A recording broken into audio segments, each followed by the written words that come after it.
wanna see your ball playing get stopped with three-point shots, with the three-point knots, passing the foul till the crowd's going out of control. Take it to the hole, take it to the hole, body and soul. Madison Square, you ain't prepared, guys. Human beings fly through the air everywhere. Know where you wanna be at? Madison Square, you wanna see that? Only the strong will survive it. Everybody. Know where you wanna be at? Madison Square, you wanna see that? Only the strong will survive it. Everybody.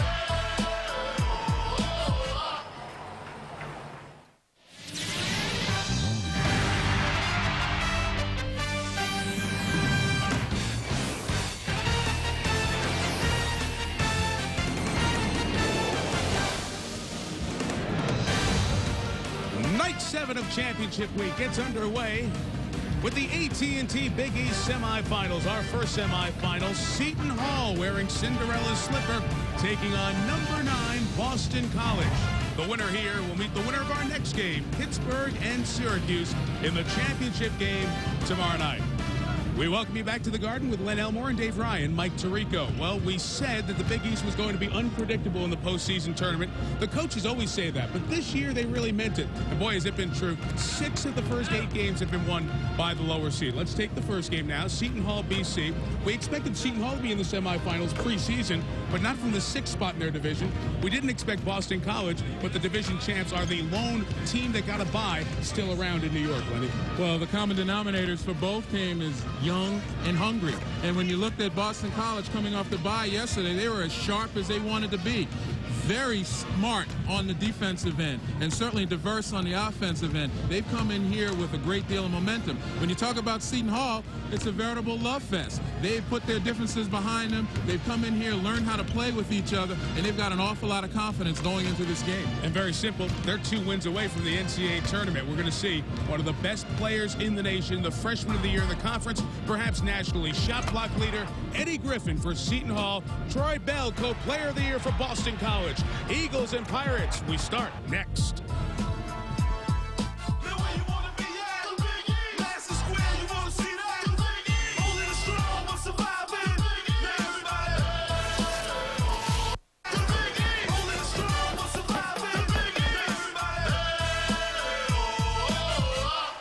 Who will survive?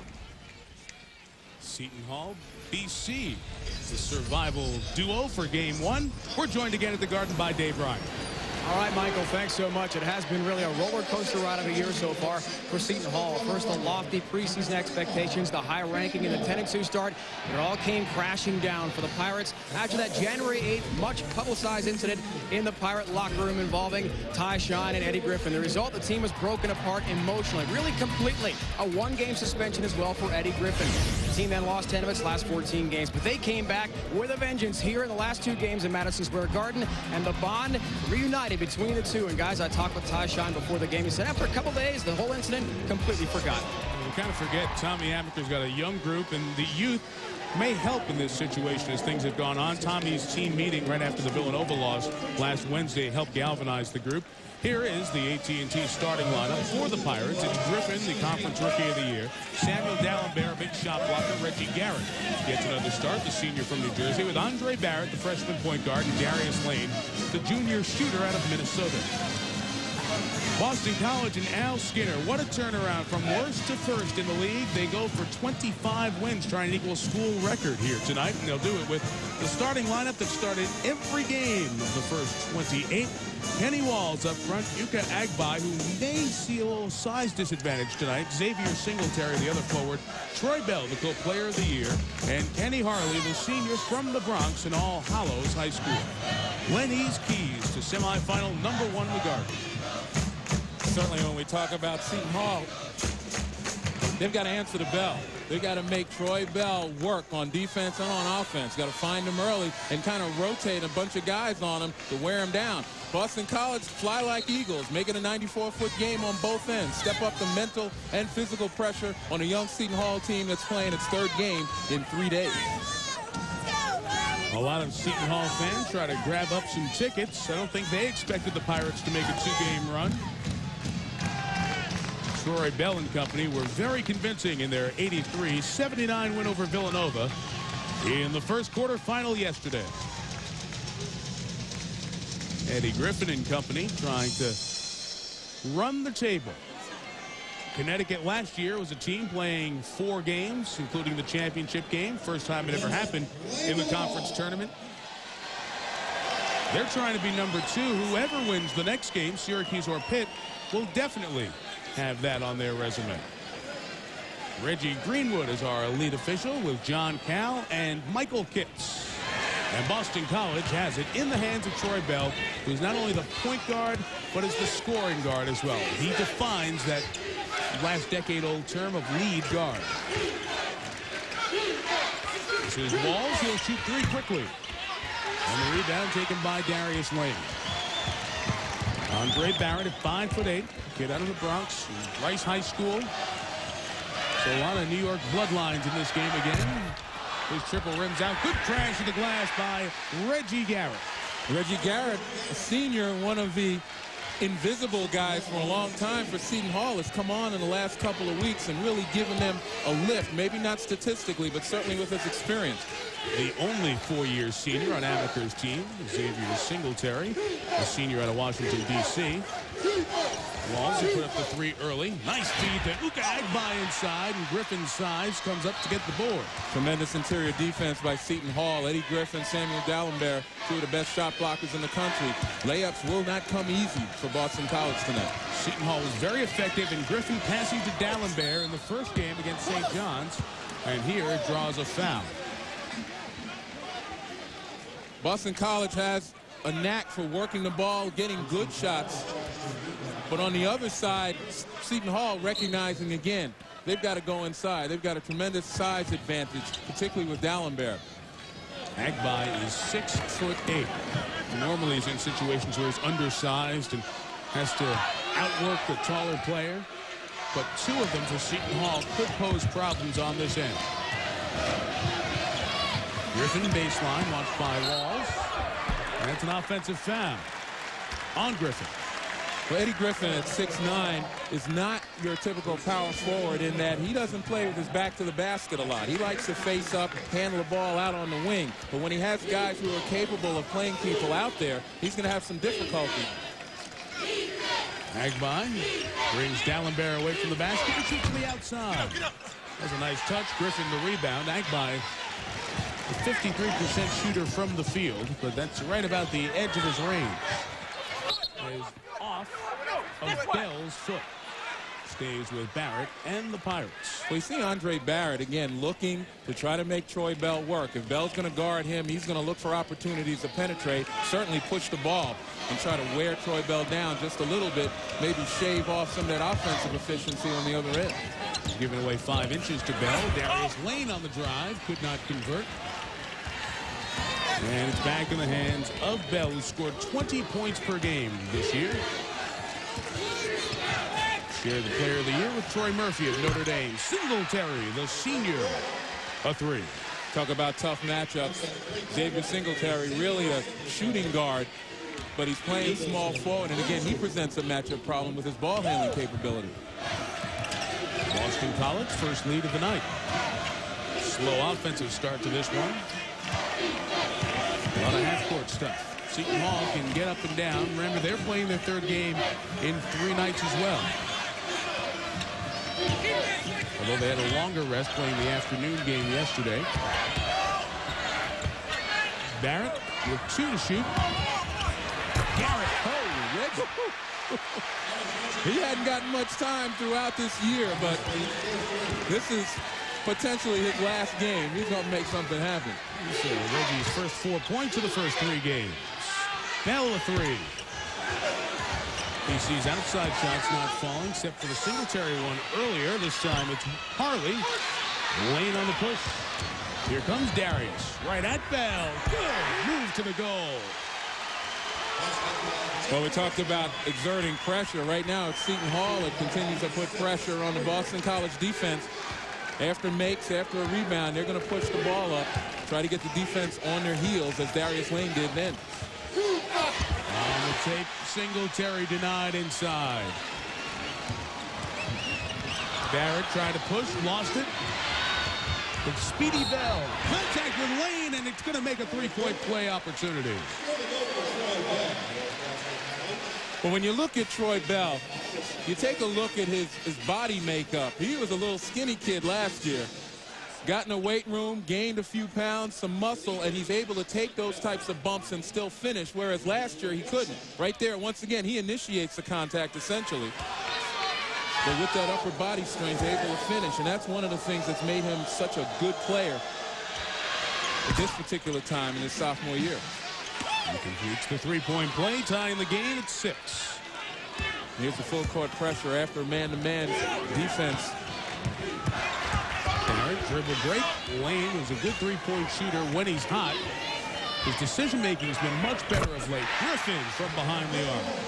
See, Eddie likes that. He likes to stand out there. Not a lot of guys his size are capable of playing him out there on the floor.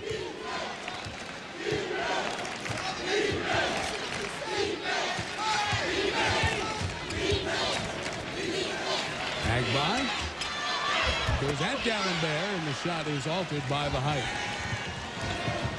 Shots will not come easily for Uka Agbai inside against D'Alembert. Well, he's going to have to make an adjustment. He's going to have to put his body on D'Alembert before he goes up strong. You're not going to be able to leave any room. Nice take on the baseline. Good ball rotation. They're finding people, something they did not do earlier in the season. Barrett missed the three and Walls the rebound. That's a great point, Mike. That's the one thing that has really helped them over the last couple of games. Troy Bell. The conventional three-point play, and now the three-point shot. And again, the pressure by Boston College, they're trying to quicken this game. And as we said at the beginning of the telecast, put that mental and physical pressure on a team that's playing the third game in 3 nights. Thinking Barrett needs some energy to get it across half court before the 10-second violation that time. Lane goes baseline. Had it knocked away, able to foul.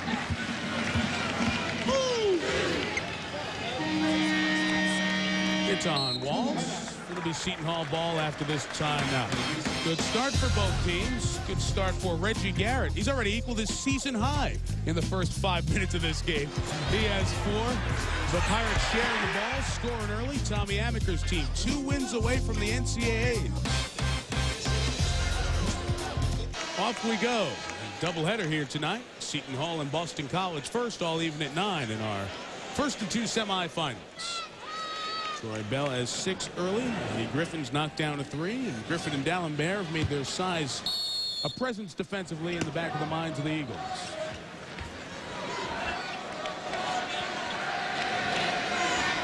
No changes on the floor for either team.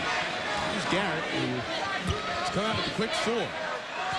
Boston College has also come out in what appears to be kind of a 2-3 zone. A little matchup action. Dre Barrett. Rushed by Bell. Pulled up on Bell. And the rebound for Agbai. Singletary ran to get position early. There's Bell open up top. Boston College, patient, efficient, don't make many mistakes. 13.5 turnovers. Tops in the conference. Harley's baseline move is denied by D'Alembert. 12 to shoot. Sweet ball rotation. Missed by Singletary. Agbai on the tip. Well, that's what Uka Agbai can be very effective. Knowing that Griffin and D'Alembert are shot blockers, when they go to penetration, he should go right to the front of the rim. Griffin goes right to the goal. Got the rebound over Agbai. And Seton Hall will set it up. Griffin on Singletary. Xavier gives away about 5 inches there. Good hustle by Darius Lane. Not exactly at the top of the list of players who've been getting garbage baskets this year, but that's a little bit the small stuff that's changed the Seton Hall team the last few days. Absolutely good effort by Lane, but Kenny Harley ran back pointing to himself. That was a mental block right there, not screening off Lane. A soft release by Kenny Walls from San Francisco. In a game like this, you can't afford to make mental mistakes. Neither of these teams have a great deal of margin for error. Reggie Garrett. Beautiful feed from Barrett. He shows off his athleticism. Barrett to Garrett ties it at 13.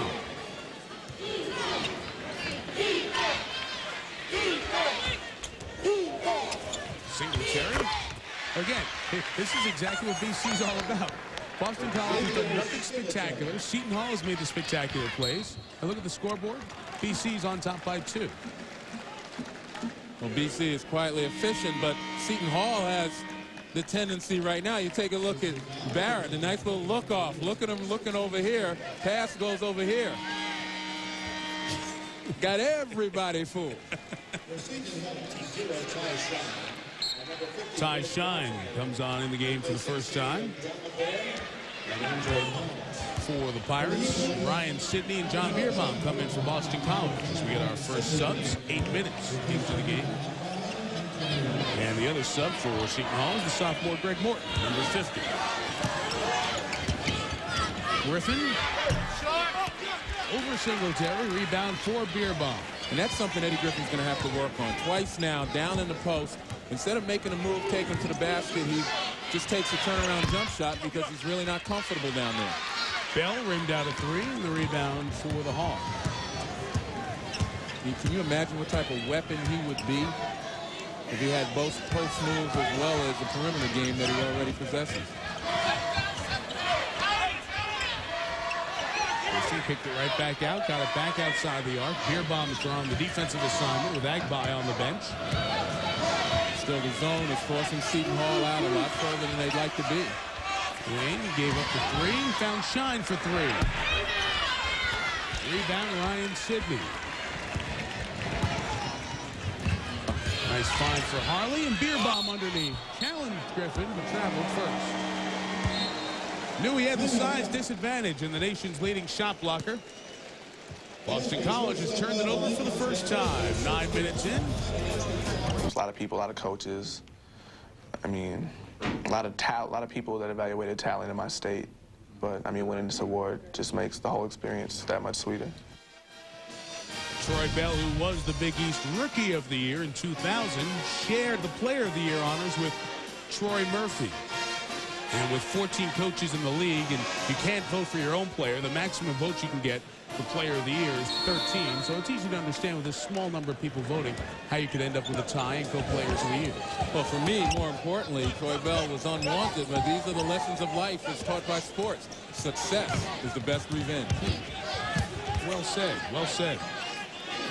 Bell talked about his Minnesota days. And he had a couple of Minnesota players who've started in the Big East the last few years. Let's look at the floor. Darius Lane for Seton Hall. And you think back to a player who started on this floor in this championship the last few years in Khalid El-Amin of UConn. All Minnesota players who came to the Big East. Griffin, first 2-point field goal of the game. He has 5 of the 15 for the Pirates. Nice job by Eddie Griffin that time, as low as he was. Had the angle, used the backboard. Not a lot of guys in college basketball know how to use the backboard and understand when.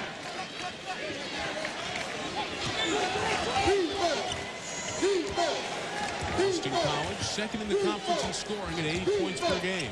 Bell turned away by Shine. Morton defensively on Singletary, and the contact brings up an offensive foul. Reggie Greenwood says the forearm of Singletary caused the foul. Well, I talked about Xavier Singletary being a tough matchup on the perimeter, but I will tell you that Greg Morton's one of those guys who's capable of getting out there on the floor and doing it. Morton from the Bronx, one of the 5 Seton Hall players with New York ties, 7 in all in this game. Many as we've seen. And again, if you haven't been with us during the week, all politics is local, but you understand New Yorkers playing games in this building a little extra special. Marcus Toniel, the freshman from East Orange, New Jersey. Got a little too excited. Singletary short on the 3. Now the perimeter stuff not falling right now for Boston College. As opposed to yesterday when just about everything they put up, particularly in the second half, fell. And again, it's a question of remaining sharp. But more importantly, I think Boston College and Al Skinner in particular has to be happy with the tempo of this basketball game. It's the way they want it to be. They don't want to get bogged down in a half-court situation where Seton Hall can now advantage their big people. BC is 2 of 8 shooting threes. They opened 4 of 14 in the first half against Villanova. It's such a strong start to the second half. Griffin knew it was coming off the rim and got there first. And that's the problem. Seton Hall in a half-court situation can get set, spread the floor, isolate Eddie Griffin down on the block, and he'll do the rest. Griffin has 7. Shine extends the defense on Bell. Now the matchup with Morton. Defensively, Seton Hall switches back at the top. 10 to shoot for BC. The senior Harley tried to get cute. Almost lost the handle. Now takes a tough shot. Never got up to take that jumper. It's off Agbai last. Those feet too soon. That's a white shirt, not a striped shirt. Anyway, take a look at Eddie Griffin right here. Does a little bump, goes up, and lets the ball go. Now look at Jonathan Bierbaum right here. Instead of getting in front and blocking out, he allows Griffin a straight path to the basket. Again, mental errors. You cannot afford them in a game like this. Stays down here with BC at the 8:35 mark. Sidney and Bierbaum off the bench. Bierbaum inside. Gets a basket in the lane. They were going to call goaltending anyway because Griffin's hand came up through the net. But Bierbaum, who was deterred earlier, went quickly that time before Griffin could get the ball. Well, Boston College doing a nice job of drawing Eddie Griffin out to the perimeter, guarding his man, and that allows their people to flash in. Seton Hall, obviously, with the advantage right now in the paint, primarily because of Griffin. All even at 17. He's been close through most of the first 12 minutes of this first half. Garrett's been on the floor for most of the half as well. He shoots 3. His shot off the mark as well from the outside. Third rebound for Bierbaum. His 4 minutes of work. Bell on a take. Oh, sweet pump to fake out Morton. They didn't think he had another gear. Shine baseline drive with a response. You get a little up-tempo going now, which both teams are comfortable with. Not the choice at times, but it's not going to throw anybody off. Agbai, the little hook in the lane. That's a good job by Agbai on the post. He bumped Eddie Griffin to freeze him before he went to the hook. And when you're undersized, again, you have to be physical down low, make a lot of body contact against those shot blockers. Having been one, I hated that. Tony L, bullet pass. Griffin's double. Kicked it out. Can't put it on the floor down low when you know you're getting doubled and triple. Griffin comes back outside. Rims out a 3. Harley went up for the rebound and was fouled by the freshman Tony L. Team fouls 5 on Seton Hall. We get an official timeout under 8 minutes. These two teams didn't play in the regular season. A tight game. Conference Co-Player of the Year, Troy Bell. Chance on the big stage to show his stuff. 2 AT&T Big East semifinals on ESPN. Boston College, champions of the East, leading Seton Hall by 2, 21-19. We know BC will be a part of the selection special on Sunday at 6:30 Eastern. Seton Hall is the question. Chris Fowler will host as only he can with Dick Vitale, Digger Phelps, Jay Billis.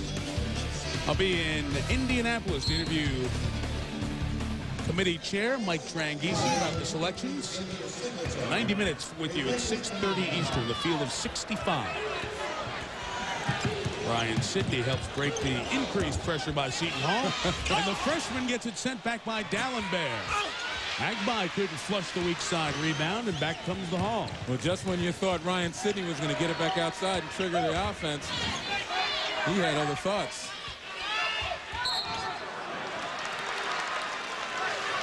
Steps for Dallenberg. Speaking of steps, here's who's taking the trip to the dance. The field expanding just earlier on ESPN with Holy Cross, coached by former Pittsburgh coach Ralph Willard. If the Panther fans are looking for a good omen for their game with Syracuse later on, that's one Massachusetts team in the field, and Boston College will join them. It's a wonderful game, an overtime game. To watch a championship and an automatic bid decided in overtime, it's some of the stuff that's made championship week over the years. Navy played a great game on the road as well. Here is Bell left free for three. Leads all scores with 11. And all he needs is a little daylight because Sam Dallenberg got there and blocked the sun, but the shot was already launched. Largest lead of the evening for Boston College at 5. The Eagles 24-4. Al Skinner's not National Coach of the Year. I'd like to meet who is. Dallenberg spinning baseline and is fouled. I say that all politics are local. So the people you're around you get comfortable with. But Troy Bell's had a wonderful season to help Al Skinner's situation. Well, you saw the daylight right there, and Dallenberg gets in, and look at him trying to help Troy Bell up.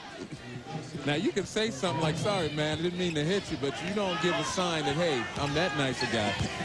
Not in this game. You would have left him down there alone? Sure, I'd have given him a wink and say, sorry for the bump. Foul on Ryan Sidney was his second. We were talking about Al Skinner. And you see, all politics are local. We spend time in the Big East. You get very comfortable and know people, and you start to hear all the things about your conference that you cover on a regular basis. But nationally, who else took a team that won 3 conference games and ended up winning 13 conference games this year, the greatest turnaround in the history of this league, a 24-win season, a team in the top 10, RPI of 7, and with Iowa State's loss earlier today, Boston College really has the door open to possibly be a 2 seed when the selections come out on Sunday evening. And a key element of that resume is that this is literally the same team, but for Ryan Sidney, that was in last place last year. There were no significant entries, no new freshmen or transfers. This is the same team. So you know Al had to be coaching, had to be motivated. 7-point lead after the beer bomb reverse, extending the night's largest advantage. I'll tell you right now, we talked about Seton Hall and the woes that they had and some of the selfish play possibly and some of the not very bright play, but they're playing very well right now. They're just hitting a buzzsaw in Boston College. Very methodical, very good defensively, and right now doing all the little things, the blockouts, keeping Seton Hall off the offensive glass. Foul on the Pirates. 2 on Darius Lane.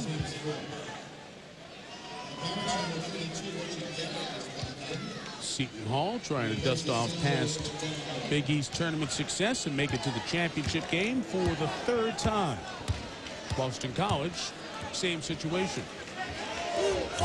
Singletary inside, got swatted by Griffin. Numbers for the Hall. Nice bouncing lane. Shine couldn't collect it. Speaking of the Pirates and past Big East tournament success, foul on the Eagles, and let's check in with Dave Ryan. That's right, Mike. Remember that 93 game, Jerry Walker? Remember the all-tournament team when you smoked Syracuse here during the blizzard of 93? What are your memories of winning that championship with guys like Terry DeHare? Oh, it was a great memory. I think it was the biggest deficit that we beat in Syracuse in Big East history. Me and Terry, we had a great time at Seton Hall University. How about the resurgence of the program this year? It made a Sweet 16 a year ago. It looked like in the dumps for a while, but a great run here in the Big East on the verge of the NCAAs if they can win this thing.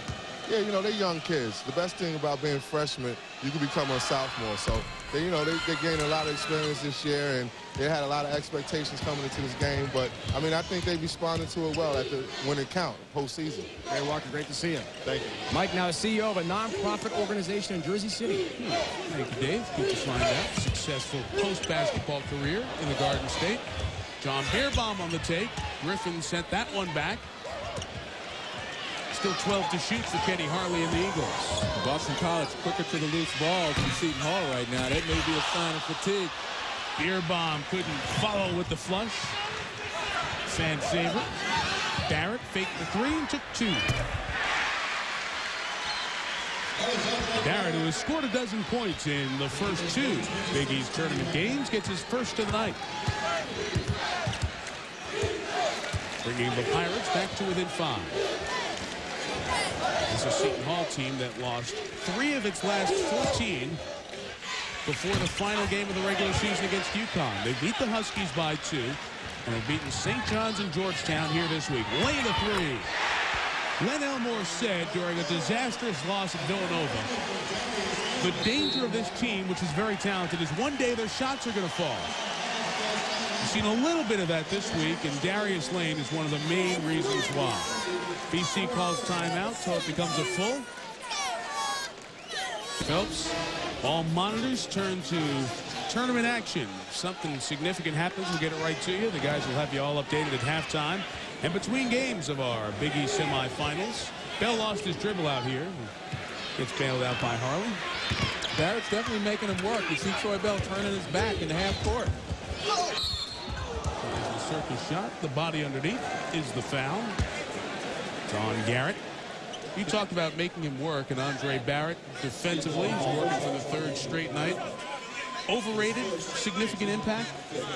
No, I think this is where you really start to tell whether or not a team starts to fold a little bit physically. Usually it's in the second half around the 10 to 12 minute mark, and the reason is because the adrenaline of being in the game starts to wear off. You start to realize that you're in a game.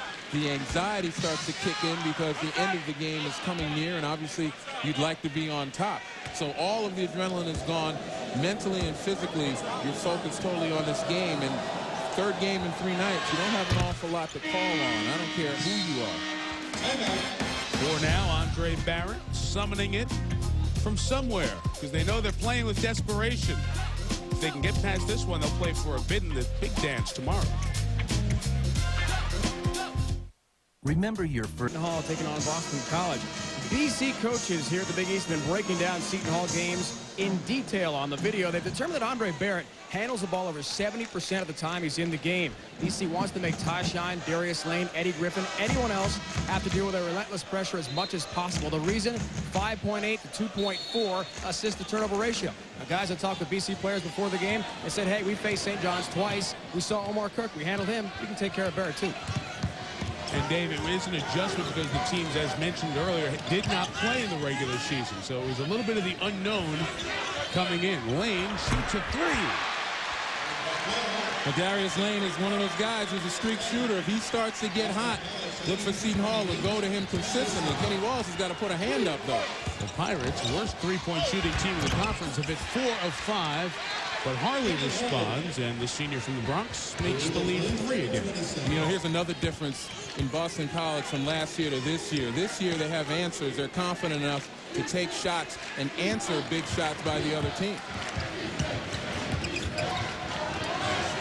Shine gave up his dribble, was doubled over there, but pressure wasn't too strong. Comes back to the other side and gets it.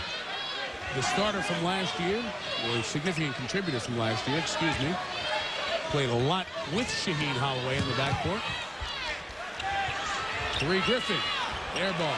Fly out on defense by Harley. Not a good shot. Eddie Griffin started out on the post and was forced to step beyond the NBA line to finally get that shot. His team has to work a lot harder to get him shots a lot closer.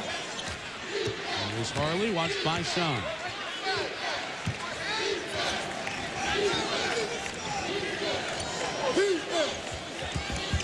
By nice speed. They sent Singletary down low to use the size advantage over the 5'8" Barrett. Well, that's what's going to happen, and Seton Hall has got to be careful. Boston College very good at recognizing the mismatches. Barrett tries to get it back himself. What mismatch? What mismatch? Tell me, Andre, taking it among the trees. His second field goal. You watch the scores of other conference tournaments go by, and Reese and Digger will have highlights to accompany the numbers at the half. Fresno trailing. We saw St. Joe's behind UMass in the first half as well. Games that Villanova and Connecticut fans watch with interest. Will there be other Cinderellas in the big conferences? Singletary with the triple. Griffin the board in the final minute. Tommy Amaker just yelled 2 for 1 to his team, trying to get a quick shot. Nothing there, and now they'll run their stuff. Griffin double. Back to him. Misfires. Shot clock is off. Griffin 3 of 10 here in the first half. Troy Bell very aware of the traffic coming behind him. Recognizing he's got a hole for one shot. It's probably going to be here.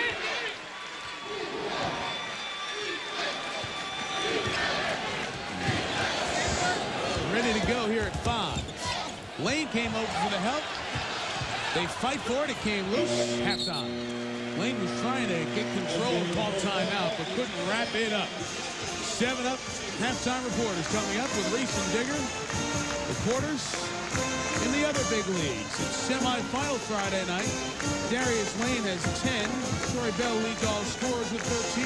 Boston College leads by 3. And the aforementioned Messias Davis and Phelps. Lenny's keys from the beginning of the game through halftime. Well, Seton Hall has contained Troy Bell. 4 for 6 field goals. Troy Bell letting the game come to him, but they continue to put pressure on him. Boston College, on the other hand, they're pushing the ball. They're getting the layups that they like. 3 points off steals, though. Only 1 steal for them. So essentially, you know, the pressure being applied, and Seton Hall, that young team, is not wilting. When you talk about Seton Hall's situation and you look at the first half stats, one of the stories is how will Seton Hall do playing a third game in 3 days, and Len, no fatigue shown by the stats from the first half. No, and that's a good thing for Seton Hall because, again, they can continue, as long as they're within striking distance, they can continue to run on adrenaline. But I still believe we need to watch around the 10-minute mark of the second half. If their pressure is being applied, you're going to see some mistakes being made. You have a freshman of the year in the Big East Conference, and Troy Bell. Last year, this year he's player of the year, playing against a great freshman in Andre Barrett. And in the first half, Barrett did not back down from Bell, but that's a little bit of the New York in Andre Barrett. He doesn't back down from players. And Troy Bell knows it was his fault. He pointed to his chest saying, "My bad," because he let Andre Barrett get away from him. So you see the impressive numbers from the first half for Barrett, despite pressure, was 3 assists and just 1 turnover. Meantime, Bell, his typical good half, 13 points, 2 assists. Again, the story for Seton Hall, we reiterate it because it's unique in one of the big conference tournaments to see a team that was in the top 10 as late as the end of January, or in the rankings, I should say, and it fell all the way out.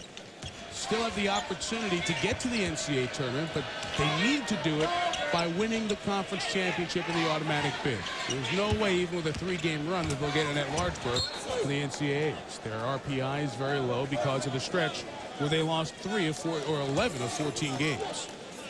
Well, obviously, Al Skinner right now pondering what adjustment he can make, watching Eddie Griffin continue to post up down low. It puts a lot of pressure on the defense. They've been pretty fortunate thus far. Griffin in the first half only 3 for 10 from the field. Inadvertent whistle, I believe, was called. And a conversation between the officials as they check that. John Cal and Mike Kitts. Mike will go over to the table just to double check.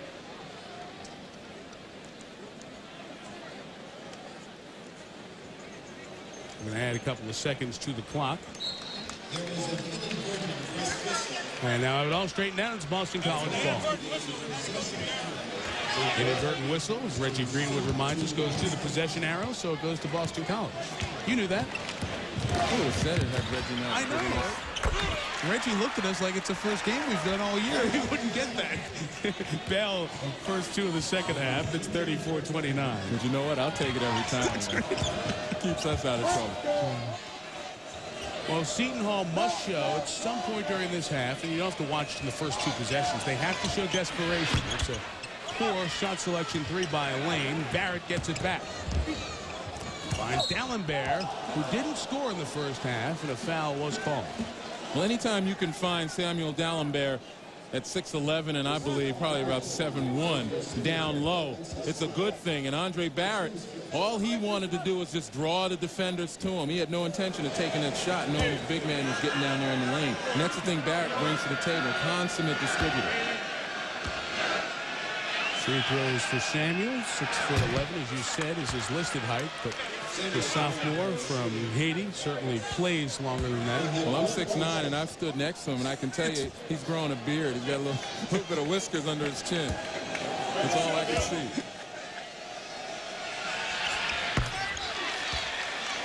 The 63% shooter makes it a 4-point game.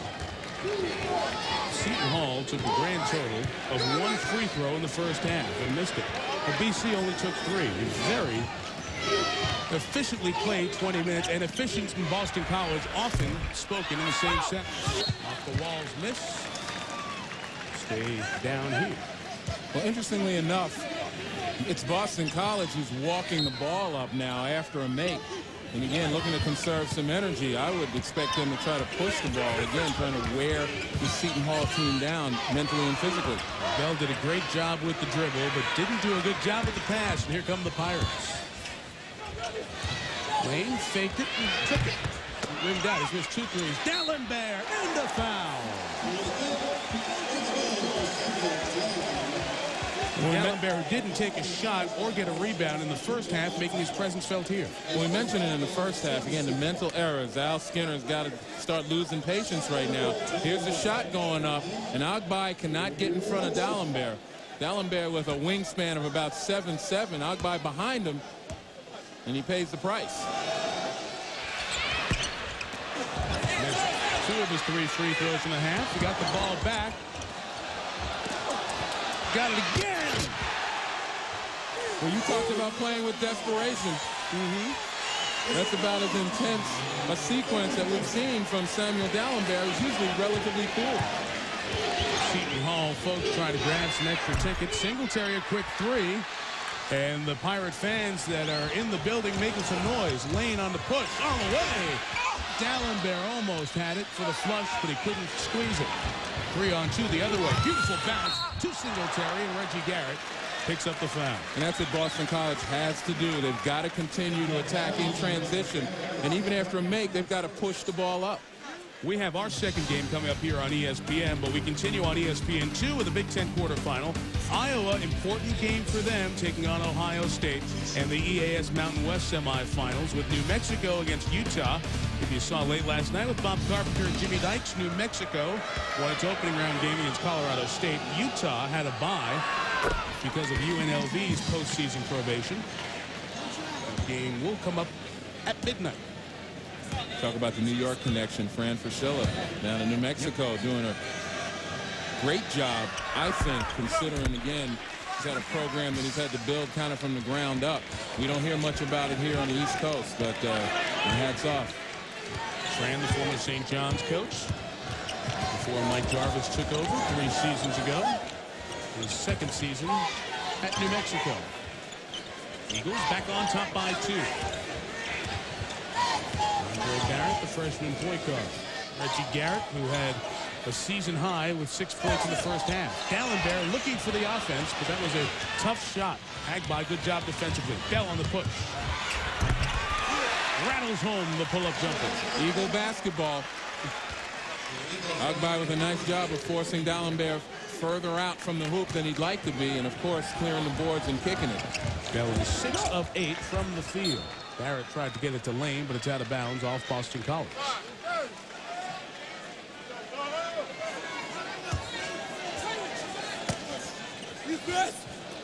Talk about the motivation for BC. Of course, they want to get the best possible seed, but the players said yesterday, it was very interesting, we've had a special season, we want to finish it out, especially in the Big East, where we have taken our lumps since this group has been up on Chestnut Hill. 5 to shoot. Barrett just looked at the clock and saw it. Tried to shake Harley. Got among the trees and couldn't scoop one up. Turnover. Lane going right to the goal.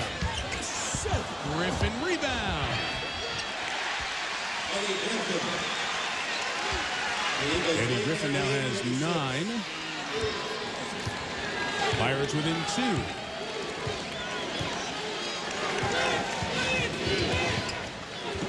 Here's where Troy Bell is so important right now. His ability to break down defenses. His team's got to recognize, though, he's on the floor. They need an answer. Dallenberg the block. He had over 100 last year. The block total went down this year. Toward Griffin. Tough pass and broken up by Walls. Nice cut by Singletary, who sacrificed his offense a little bit. As Bell stepped it up this year. Lane the 3. 0 for 3 in this half. Griffin rebound. Free throws coming.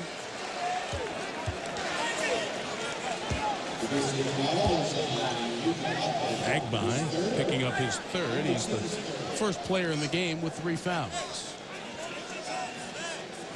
Eddie Griffin still hanging around, understands his role, and also understands the opportunity. Not a lot of success down on the blocks on the straight entry pass, so he's hanging around the offensive glass. That's where he can have impact. And through all the swirling of the controversy and the talk of will he go to the NBA after the first year, Here at Seton Hall, Tommy Amaker told me that Eddie Griffin has maintained a quiet inner peace about him, which is impressive for a freshman. Yes, he's made mistakes, but he's also done so many things better than other freshmen in the spotlight would have, and Tommy couldn't say enough positives anytime we visited with him this year about Eddie Griffin. Well, it's all about self-confidence, and Seton Hall is here because of their newfound love and trust for each other. That's what's fueled them on this run. We'll be back. Who spent the whole year with him? He's a phenomenal kid. He's had a great year for us, and I think he's been somewhat underappreciated, you know, at least in our area because of the year that we've had as a team. But he's a phenomenal player, and I think he has a ways to go in terms of becoming the great player that he has a chance to become. But certainly his work ethic is there, his desire is there, and I think he has the combination of things that I think is the most beautiful thing in the game of basketball. He has the willingness to fit in, but yet the talent and the ability to stand out. And Tommy added to that at a different point during the year that he has the rare skills that give him the chance to be a great player. Singletary's three becomes a possession arrow situation and will go to Seton Hall. When the ball gets stuck like that, jump ball, it's a possession arrow. Tommy said he's been around great players, and he doesn't use the word great very often, and having been around them, he knows what the makeup needs to be, and the makeup is there in 33 in blue. Well, certainly Eddie Griffin's toolbox is full. There's no question about that, and he also has the mental makeup that'll make him a great player, the quiet self-confidence, but the bottom line is they all need refinement. Turnover. Barrett couldn't catch the pass from Darius Lane. And when I speak of refinement, it's only a question of age. Boston College, 5 minutes into the second half, leads by 2, trying to get to the title game for the first time since '97. And Jim O'Brien's team had a great run. Ryan Sidney, the freshman from Ann Arbor, to Jonathan Beerbaum underneath. Now how about that look from Ryan Sidney? Almost as though he had eyes in the back of his head, recognizing Beerbaum sneaking along the baseline. That's a cohesive play that's really gotten Boston College where they were all year. Beerbaum defensively on Griffin. The mismatch inside. Dallenberg got blocked by Sidney. And the possession arrow will give it to Boston College. Well, here's Jonathan Beerbaum right here. Ryan Sidney is looking. Beerbaum's going to sneak along the baseline. And Sidney turns quickly enough. Sees that white shirt right underneath the hoop, and there's the finish. Again, when you're in sync as a team, you can anticipate those types of moves. 2 freshmen on the floor who in most years, in most leagues, would have been on the all-rookie team. Sidney sent away by Griffin, the conference rookie of the year. Third block by Griffin. You have both Andre Barrett and Ryan Sidney, who were not on the all-rookie team. Well, Ryan Sidney comes in. He just kind of lays the ball up. Kind of target practice for Eddie Griffin. Of course, Sidney finishes that with a smile. Eddie Griffin, no smile, because it's serious business right here. The Big East all-rookie team is full of great names and a good year for the conference and young players. Bell had to force that as the shot clock was running down. Wasn't really a force. It's a pretty good-looking shot, too. Barrett on the move. Senior Garrett. Griffin sees the double. Pitch out to Lane. They react to the shooter quickly. Barrett got in with the big guys. Second time he hit the deck, could not convert. And a blocking foul on Morton for Seton Hall. Well, that was a tough possession for Seton Hall because they had a couple of guys open, but they elected not to go to them. Greg Morton broke open twice, once on the baseline in the paint, and they looked him off. Darius Lane was the marked man. Obviously, Boston College paying a lot of attention to him. So the good defense by BC, and quite honestly, the neglect of Greg Morton kind of hurt Seton Hall on that one. You see Barrett also hurt a little bit. You see he landed on his tailbone. His shoulder was bothering him after the first game against St. John's. Walls a big rainbow triple. Quick outlet to Lane. Beerbaum there to cut him off. Griffin finds Morton underneath. There you go. Missed it the first time, but back at you.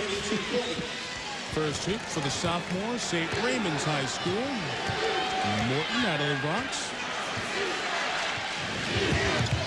Bell past Barrett. He reached up for his eye like he took a shot in the face. Morton the board.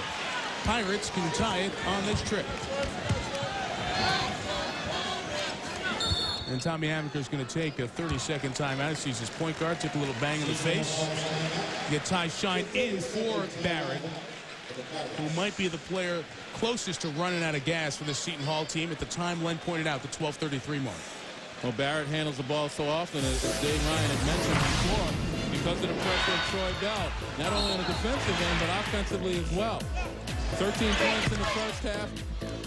Kind of misfired a little bit here in the second half, but we all know by experience throughout this season that Troy Bell is poised to step up.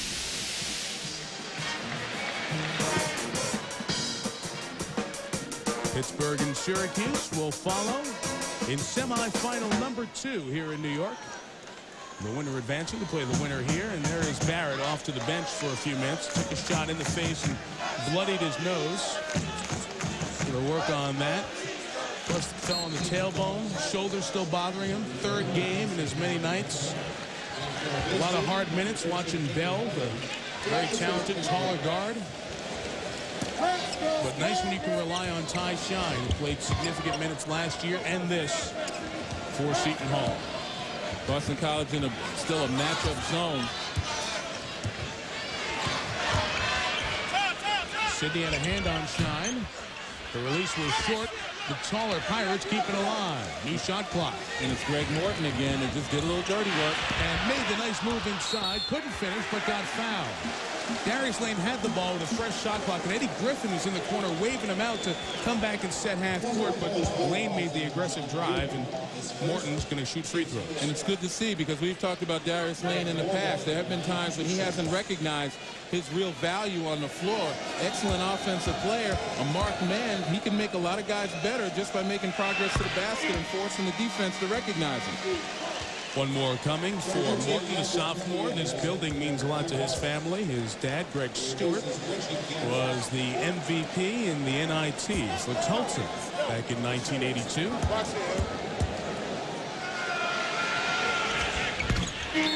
Rattles both home. 11:59 to go. Maybe a little bloodied, a little bruised. They're playing for their season. Tied game under 500. Win over Michigan helping them yesterday and get that 8th win in the Big Ten. A buzzer beater on championship week. Here in the Big East on semifinal Friday, a new game with 11:59 to go. Again, the walk-up by Boston College. See Kenny Harley bringing it up right now, conserving Troy Bell's energy. But the walk-up by Boston College may be playing in the Seton Hall's hands. Gives them a little extra time to rest on D. Beerbaum the drive.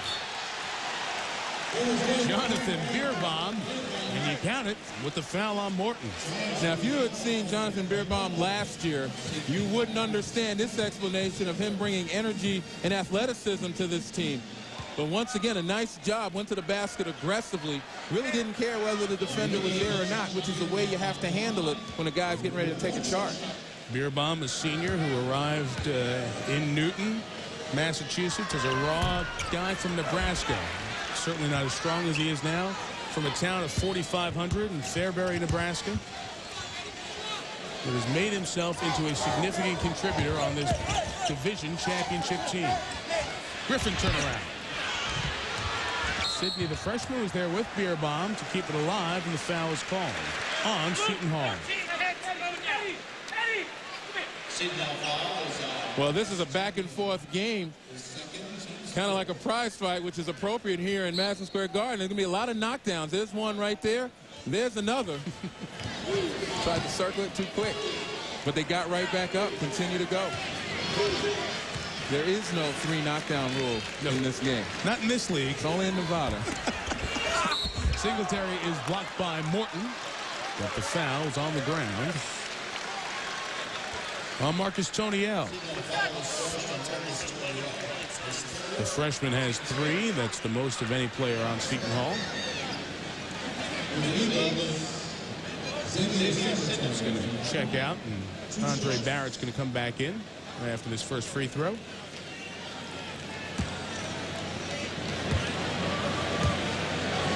Xavier Singletary, again, pretty good scorer.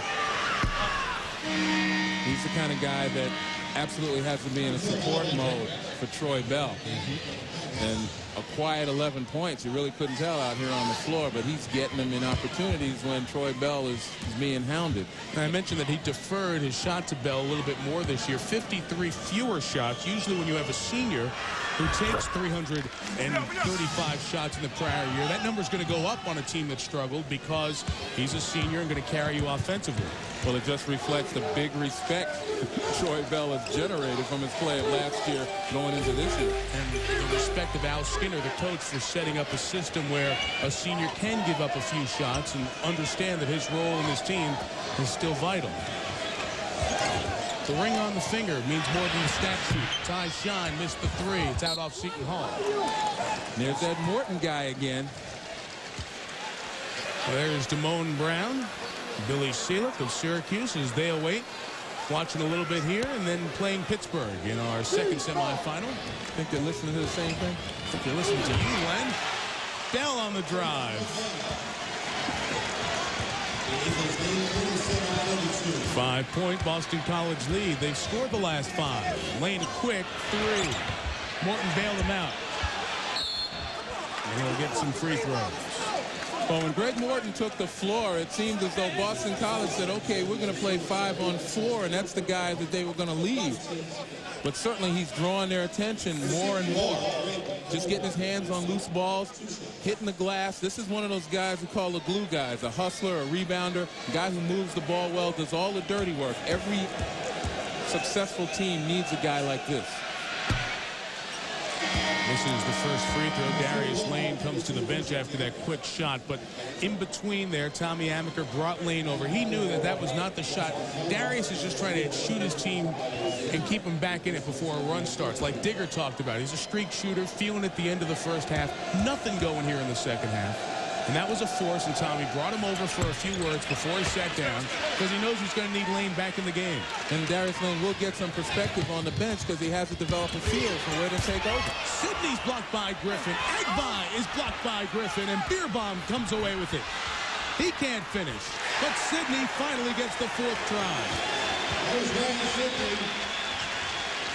7-point lead at the halfway point, second half. Another difference in Boston College, perseverance. Last year, that would have deflated them a couple of blocks in a row.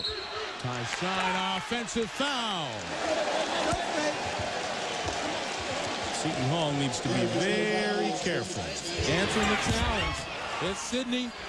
Look at the white shirts continue to battle. Ryan Sidney finally finishes what he started. Seton Hall down 7 at the 10-minute mark. Boston College doing what they've done all year. Efficient, not flashy, except for a few moves by Bell every once in a while. Here's his 3.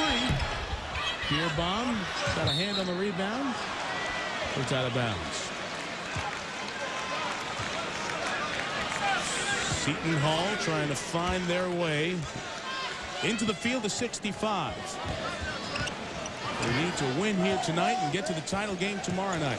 Eddie Griffin has 6 blocked shots. They can't do much on the offensive end here in this half. Barrett back in the game and gets fouled. The Pirates have scored 13 points in the first 10:41 of this half.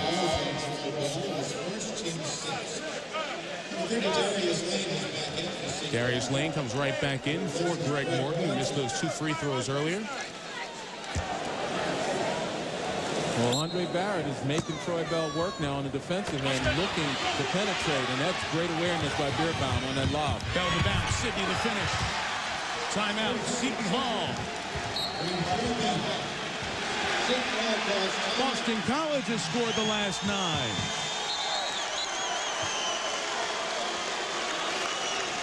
Seton Hall is going to take their full timeout here, try to get the legs rested and regroup at the same time. Troy Bell running a break right here. This is where Boston College is at its best, with Bell at the point of transition. And when you have finishers like Ryan Sidney, no-nonsense guy, you're in great shape.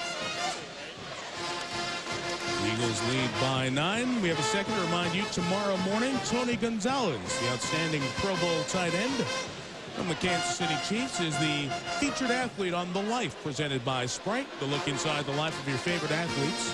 Tomorrow, 10 a.m. Eastern, 7 a.m. Pacific on ESPN. Tony Gonzalez, appropriate if we have a non-basketball item Saturday. The former basketball player at Cal, an NCAA tournament run for the Bears back 6 years ago. Well, let's go back to your keys for the game. Well, more recently, Seton Hall has not had an answer to Troy Bell. 19 points. On the other hand, Boston College getting out in transition. You look at the points off of layups, the points off of steals. They're playing their game, and that's what they wanted to do. Begin to wear Seton Hall down mentally and physically. The way they do that, fly like eagles, 94 feet up and down. And again, we keep harping on the third game in 3 nights for Seton Hall. And this was the point of the game where you thought the impact was going to come, and we've seen a few times here BC's been quicker up the floor, in part because of poor shot selection. But still, Seton Hall needs to find some adrenaline, some push to make a run here at the end. But even on the jump shots, taking those long shots with no legs makes it a difficult shot to make. Garrett out to Barrett, 20 to shoot. The freshman tries to find some space and threw it away. His decision-making has not been as sharp in the second half, and we talk fatigue always in a physical sense. Don't forget the mental fatigue that comes with 3 games in a row as well. And that's what's coming into play right now. Again, several points of bad judgment.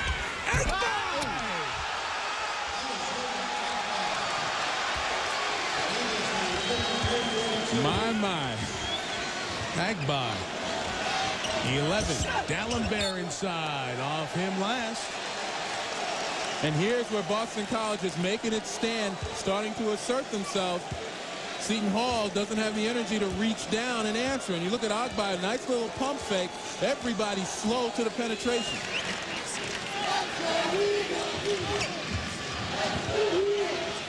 Luka now watched by Reggie Garrett. Kenny Harley to Agbai again. Mental collapse on the defense, lack of communication. Agbai rolls alone. That is 13 in a row for the Eagles. And at the 8-minute mark, the hole is getting deeper for Seton Hall. Griffin got it in a foul. Well, that's what big-time players do. They step up and stem the leak, so to speak. Griffin with a nice soft touch. But take a look here. Agbai rolls. You saw Griffin come over late. That was the miscommunication. We said that beginning the telecast. That's right. Young and hungry. The shoes of Luka Agbai. One says hungry, and the other one says why wait. It's kind of a takeoff on the commercial, but at the same time, it's also a reminder. Hungry for more, this Boston College team. And their moment is now. The moments are dwindling for Seton Hall. They're down 10, under 8. It's here, waiting. Spartans Big East semifinal. The Eagles leading by 10. Eddie Griffin on the bench trying to get a little rest before the stretch drive. Dallenberg will be the big man, and Tommy Amaker trying to find the combination that can bring his team back. Right now, Barrett and Griffin, the 2 freshman stars, are on the bench. And with Eddie Griffin on the bench, you know Tommy Amaker told his team it all begins with defense as they open in a 2-3 zone. Looking to kind of slow the pace of this thing a little bit, buy some time, and get Eddie Griffin fresh for the stretch, as you mentioned. Sidney's 3 never touched anything. Morton's back was touching the baseline. 13 to shoot for Boston College.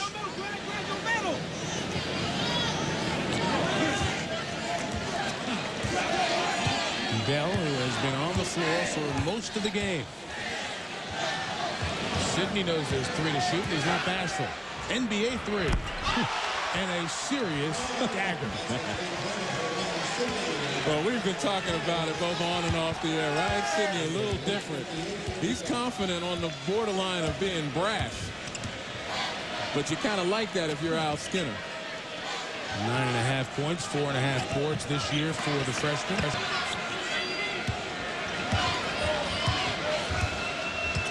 Where will it come for Seton Hall? Shine trying to penetrate and create, and got jammed up. We're focusing on Seton Hall and their frustrations offensively, all bundled into Boston College's understated defense. Well, certainly they're playing very fundamentally sound defense. They've closed off the middle. They've fronted Sam Dallenberg so he can't be the outlet. And the rest is happening because they're so tight. And Seton Hall is about at the desperation line.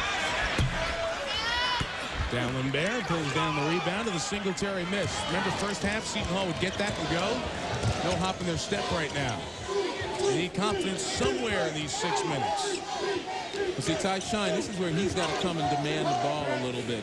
Reggie Garrett shouldn't be handling for so long out front. Amaker directs Shine up top, 14 to shoot. Look at Sidney on Dallenberg, though. Ryan Sidney fronting Sam Dallenberg. We told you he was a tough kid. Wayne gave it up to Garrett. The clock running down. Beerbaum comes away with it. Harley tried to save it. Morton sliding out of bounds. Dave Ryan. Well, Mike had a long chat with Ryan Sidney, the BC freshman, before the game, and you saw the great defense away from the ball a moment ago for Ralph Skinner's team. He told me most teams are just not used to how physical the BC is away from the ball, and he said, let's face it, sometimes they get away with a couple of things the officials don't see. You got to be physical. You got to get guys like Samuel Dallenberg off their game. Really helps the BC defensive cause part of that big run that put BC up in this big lead here. Sidney is 6'2", Dave, and 195 pounds, and it's all muscle up top. You just got to like a guy, a young guy that accepts that type of challenge. Bell. And it's totaling for Seton Hall. Griffin a three. Bell on the push, Singletary. They sense it, they smell it, and they're going after them.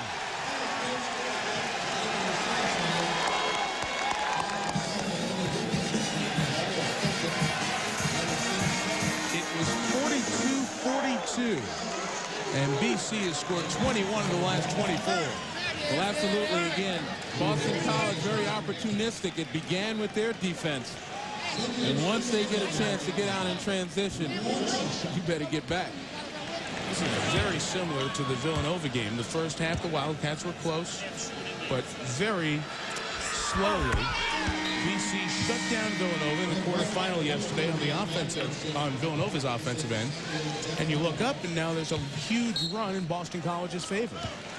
Well, essentially, Boston College plays a strategy of tightening the screw. And as this game goes on, their defense has become tighter, their execution has become better, and they're leaving no openings for Seton Hall right now on their offense. Largest lead of the game, 19. Griffin is doubled. Bell almost forced another turnover. There have been 8 Seton Hall turnovers. That's the only out-of-league huge measuring stick. The question is, do you give them a 2-seed or not? But I still say this, that what it comes down to is that people respect the Big East, and they recognize this is from last to first, and that they've been able to do it against all comers. And when I talk about the tape circulating, every coach that may have the opportunity to play against them is going to find a way to get their hands on this.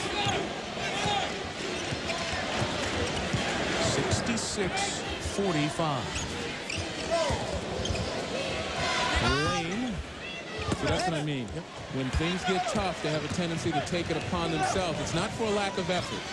It's just an experience that they've got to fight through. Every guy on this Seton Hall team just about has been a star in his own right. Now's the time to take your talents and try to blend them. They're never going to make a dent in this deficit by playing individually. Sidney on the take. Can you feel the confidence now? Not that they didn't have it coming in, but now it's starting to permeate throughout this arena, and you can feel it. As you can hear, there's no mercy being taken by the Eagles. Ball came in. Do not think about bringing that in here. It is a 26-3 run. Boston College says one more night on Broadway, like the title game tomorrow night.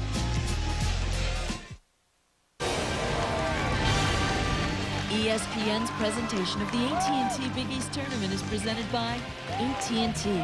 Wired, wireless, business, broadband, boundless.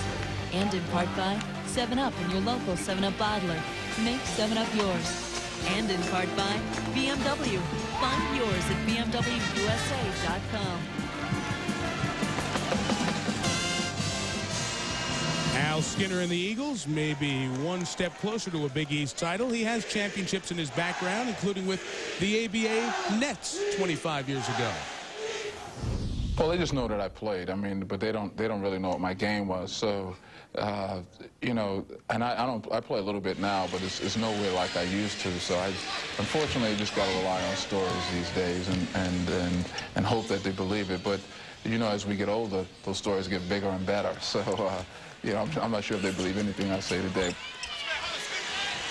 Len Elmore can attest from firsthand experience about Al Skinner, the basketball player.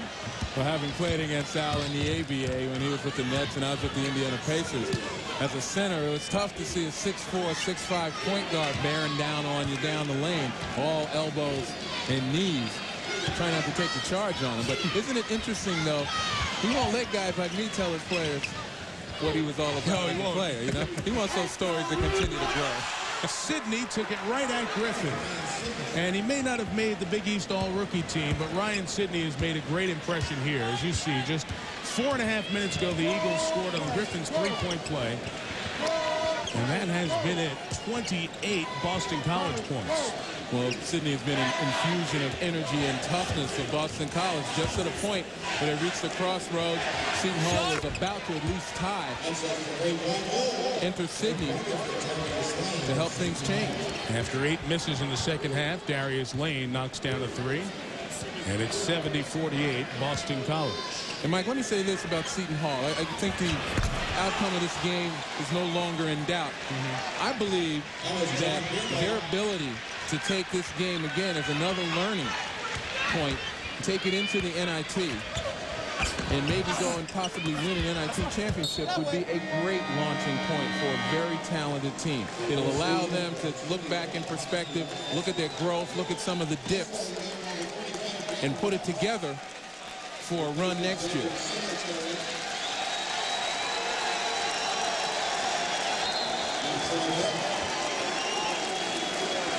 Wayne and Barrett take a seat on the bench.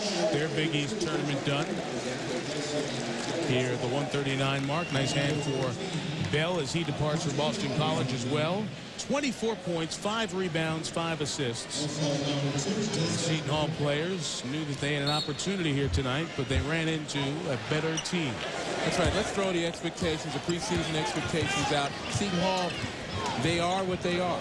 They're young, they're talented, but they're inexperienced, and their inexperience caught up to them tonight.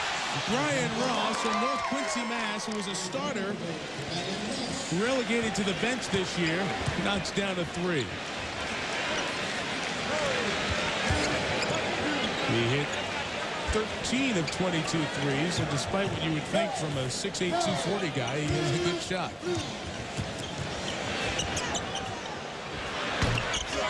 And he goes and gets the rebound. You look at him, and Big East fans of the old days will appreciate this. He said, when I asked him, you're from Massachusetts, who's your favorite BC Eagle? He said, Billy Curley. Big surprise. I was going to say. And Ross has learned how to set some devastating picks out there on the floor to the point where he's out there, opposing guards have to look over their shoulders. That one hit the glass first. He's got a little grin on his face as he goes back. Did you say hit or broke? Well, he will be hoping that Syracuse wins the championship game. He told me that even though he grew up an Eagles fan in North Quincy, Mass., he was really a Syracuse fan. He was never recruited by them and would love the opportunity to get them in the championship game. Syracuse and Pitt come up next. Harrod off the bench, misses. Beerbaum the rebound. The kick goes back into the lower deck here at the Garden. And it's good. There's Bell, 24 points on the night. You talk about efficiency. Look at the field goal percentage. Didn't force much. Lenny's 18 of 28 in the first 2 games here for 49 points. He lets the game come to him. You talk about a maturity level, as we said. Just tremendous growth by the co-player of the year in the Big East. BC, do you believe? 33-6 to close out the game after it was tied at 42. And Seton Hall's hopes of a run to the NCAA tournament and getting the automatic bid stopped by Al Skinner's team. The #9 team in the country will play in the championship game for the 3rd time tomorrow night. The monster play of the game comes from the monster player on the Eagles, Troy Bell.